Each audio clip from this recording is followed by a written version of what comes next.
Mille Petrozza from Kreator here. You're watching Metal Master Kingdom. Woohoo! Alright, so you're on a tour called Legends of Thrash. You're considered a huge influence in death metal, and you're also one of the big Teutonic Four. How do you feel that you're living up to this reputation right now? To be honest, I'm not a big fan of like all these big four legends of thrash, whatever. I mean, I know it's people mean well when they call us legends, but to us, I mean, to me, it's like I appreciate the fact that we're being respected, but on the other hand, we live in the here and now. You know, we know that we have, of course, done great things in the past, but we're trying to continue to do good things. And a legend to me is something from the past. That's why I'm not into it too much. But I think it kind of sums up the tour, though. I mean, because Overkill and Kreator have been around for so long. So yeah, I can live with those labels, but I'm not the biggest fan. Okay.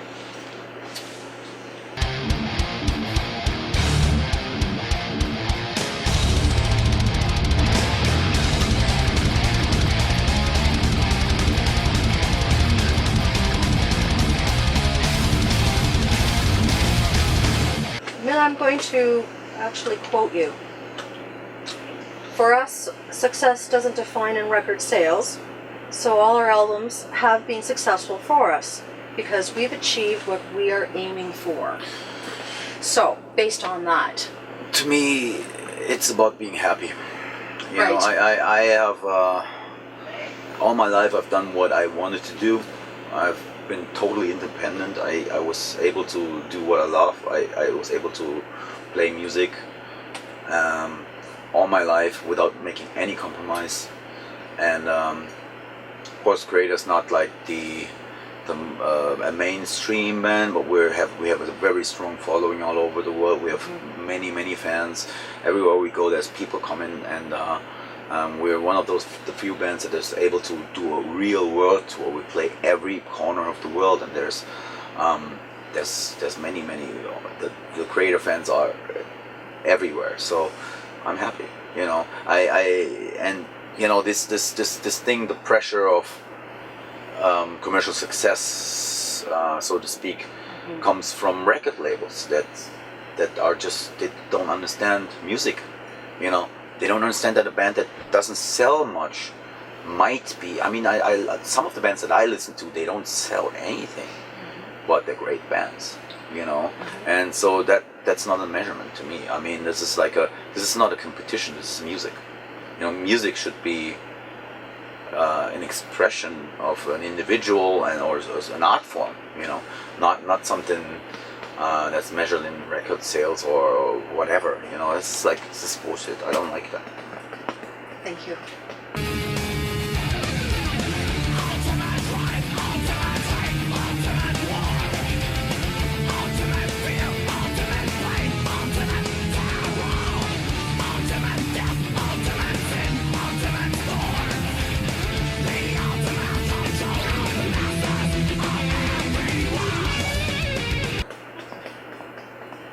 My next question to you then is, having explored many sub-genres of metal, including some of the industrial, goth, perhaps Persuasion albums that you have recently done in the 90s, would you say that Kreator is still evolving, or is the heart of Kreator thrash?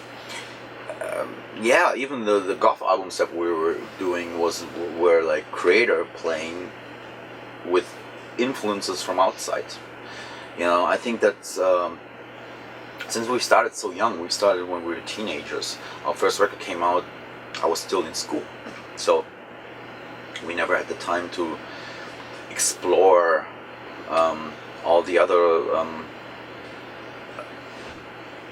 great music. I mean, of course, we would listen to it, and there was a time during the 90s when we were like putting the influences like the bands that we were listening to in our music, and I think it made us grow, you know, on a musical level. And as musicians, that was a very important part of our career, you know, to grow up, to finally find your place. And now we found we definitely defined our sound, and we're not, like you said, I mean, we're still learning. The minute you stop and you think, oh, I'm there, I've achieved something, whatever, Right. forget it, and that's when the band should split up. Well, in Phantom Antichrist that you released last year, you can really tell that how much you matured. There's a lot more melodies in the music, and it's not so much punch in your face aggressive. No. But do you think the next album you like pick up the beats per minute, or go back to like that traditional thrash sound, or are you just gonna? Whatever comes, whatever we feel like doing. You know, I can't answer that question. I mean, I think the next album is definitely going to be 150% Kreator, and it will be raw and will be energetic. We just rediscovered the thrash metal genre. I mean, I've grown up with this kind of music, and I lost track because a lot of the bands that I loved at the time, and when I was younger, either they split up or they only released like mediocre records. I'm not saying that, you know, like I'm saying that from a fan's point of view, no offense, you know, I respect all these bands, but to me, there's always still room to come up with something exciting in this genre, and I think if anything I want to achieve with the next record is that it can be an album that comes out maybe in 2015, whatever, and makes this year 2015, whenever the album comes out, or 2014, I don't know yet, an exciting new thrash metal album that blows everyone up, you know, head. You know, that's how we see it. I mean, it's like, and we don't really think in these categories and genres. You know, we just do whatever feels right. I think, to me, it's always about the song. It's never about the genre. So that's why I have a problem, like the question you asked before. I have a problem with labeling things. I think, you know, it's what we do is, of course, we're part of the thrash metal movement. There's no way denying that, and I don't want to.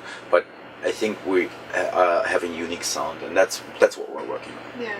You mentioned that a lot of like the bands you grew up with and that you adore have broken up now, but have you been listening to anything newer, like some new thrash bands or anything in general? Yeah, that's like the Warbringers, of course. Yeah.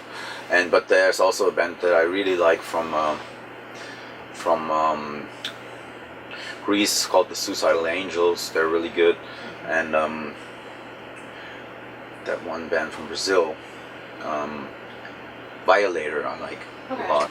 Those bands have the spirit, you know. They have the spirit of the old thrash metal movement, and they bring some fresh energy in, and I think it's still this music is very vital. I mean, there's bands coming out that are like 17 years old or 19 years old when we started. We're the same age, and now they're coming here and, you know, killing it. It's good.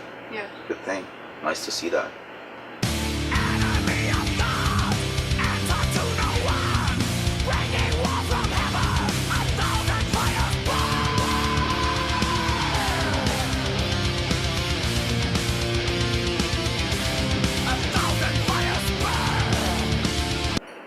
I'm going to move on to Dying Alive, which I brought a copy of today, hoping for a signature from the band. But my question to you is, do you find, I don't know if you pay attention to the artwork of your albums or not, or if you concentrate strictly on the music, but us as fans, we look at the artwork. We love to open it up. I co-design the artworks with the artists. Perfect. So my question really relates to Enemy of God, which really reveals, I think, a lot of industrial reflection of the global conflicts of the day, and also how we're being thrust upon by our governments. Does that also apply to the Dying Alive artwork? It looks more zombie-ish, which just seems to be the theme of the day. The Dying Alive is we have time, don't worry. Okay. The Dying Alive is more of like something that I'm not so strict about the artwork. It should have been a fun artwork. This is like the the least serious artwork of them all. You know, it's like us being zombies. You know, that's basically it. Playing zombies. Yeah. Yeah. And I have to admit that I was very influenced by that movie, the TV show, The Walking Dead. You know. Are you a big fan? No, I'm not a big fan, but I like the design. You know, I like the looks. I think there's some good episodes and some bad episodes. And I think, of course, the zombie thing is kind of like, I'm a big horror movie fan. I always wanted to do that, and I can't do that on a regular album. Right. I cannot put like a zombie artwork, us being zombies, on a regular artwork. So I figured, let's do it on a live album, you know, and just be a little, you know, less thoughtful about everything. More fun, Yes, less yes, work. Yes. Good. No, it was a lot of work. That album artwork was a lot. There's a lot of details in there. I mean, you have the coal mine in the background. That's where we grew up. Als Basis, ich mache noch zu Ende. Und jetzt now. Yeah, the artwork, yeah, that it was very detailed, and the coal mine in the back. And Yeah, it is a detailed artwork, and also, you know, it's like it's not to be taken too serious. You know, I think it should just be like an evil life artwork, and the title is also more like. It's not really, doesn't really make sense. I know. It's an and oxymoron, you cannot, right? yeah, you Yeah. cannot die alive. live, yeah. That makes be it dead. fun. Yeah. Well, you know, I had a chance to listen to the CDs on the weekend, watch part of the video. I'm just wondering, with the cameras in Oberhausen, were you aware of all the camera work going on? Was that something that you paid attention to as you were on stage playing at Oberhausen, or did you just say, yeah, we're playing and we're feeding off the energy of the crowd? We've planned this whole production. We did like a lot of pre-production before we even got to Oberhausen. You know, we had the team that was filming that night. They followed us they've been on tour with us for almost 2 weeks beforehand, and so we talked everything through. So we planned every detail with them. So at the night of the concert, I was trying to focus on the performance more than anything, and was hoping that the crowd goes crazy, and it worked.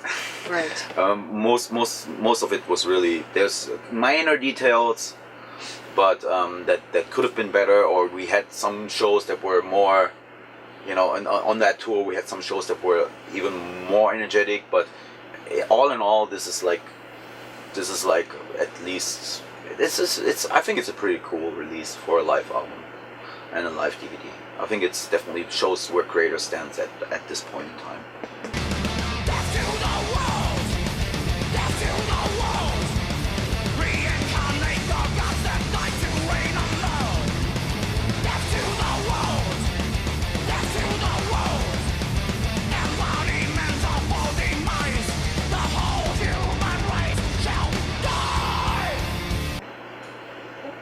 Well, you've been touring like crazy the past year. You've almost an over a year of touring, I think. Is it hard to maintain family and relationships while you're traveling the world? You surround yourself with people that understand this kind of stuff, and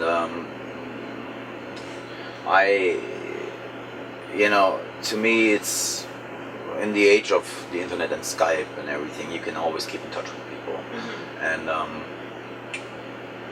and I've never done anything else. You know, I've been doing this since, like I said, I've been doing this since I was 16 or something. So it was never any different. Any relationship that I had in the past, you know, this is what you get. I mean, I'll be away all the time, you know.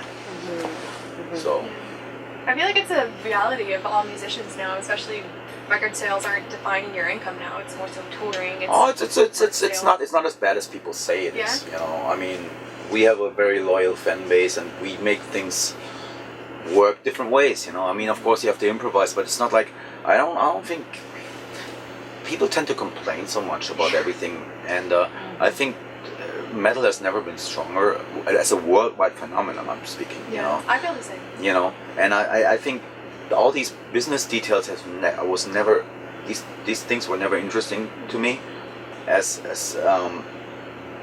I think we're touring on a level that's a lot better than we used to. When everyone always says that the 80s it was the golden age of metal. No, it was not. Today is the golden age of metal, of course, because it's like this is like a nostalgia thing where people think, oh, the golden age. No, there was. I mean, seriously, the 80s, the equipment was not as good as nowadays. Everything was more like learning by doing. We had to do like. No one knew what we were not experienced, so we trusted some people that we thought were experienced, and we got ripped off. All of us, all the bands from that, from back in the day, and so nowadays, we're more experienced, and I've never felt better about what I'm doing, because I'm totally focused. No one can tell me anything about the so-called music industry, because I've been there and I've done it and I know how it works, and I know that you can only trust you can only trust the only one person that you can trust is yourself, and no one else. So I kind of know that, and I'm not gonna complain, because like I said earlier, this is what I do and I can do what I love. It's not that I do a shitty job that I hate, and that to me is. Makes me happy, and so why would I complain about details? Oh, the record sales or this or it doesn't matter. That's when you. I mean, there's worse things than touring the world. You know what I mean? Well, For you. I know. Exactly. I wish I could compare notes with you, but I believe you. Oh, I think we should wrap this up. Yeah. Anything else you want to say to your fans? Thanks for your support.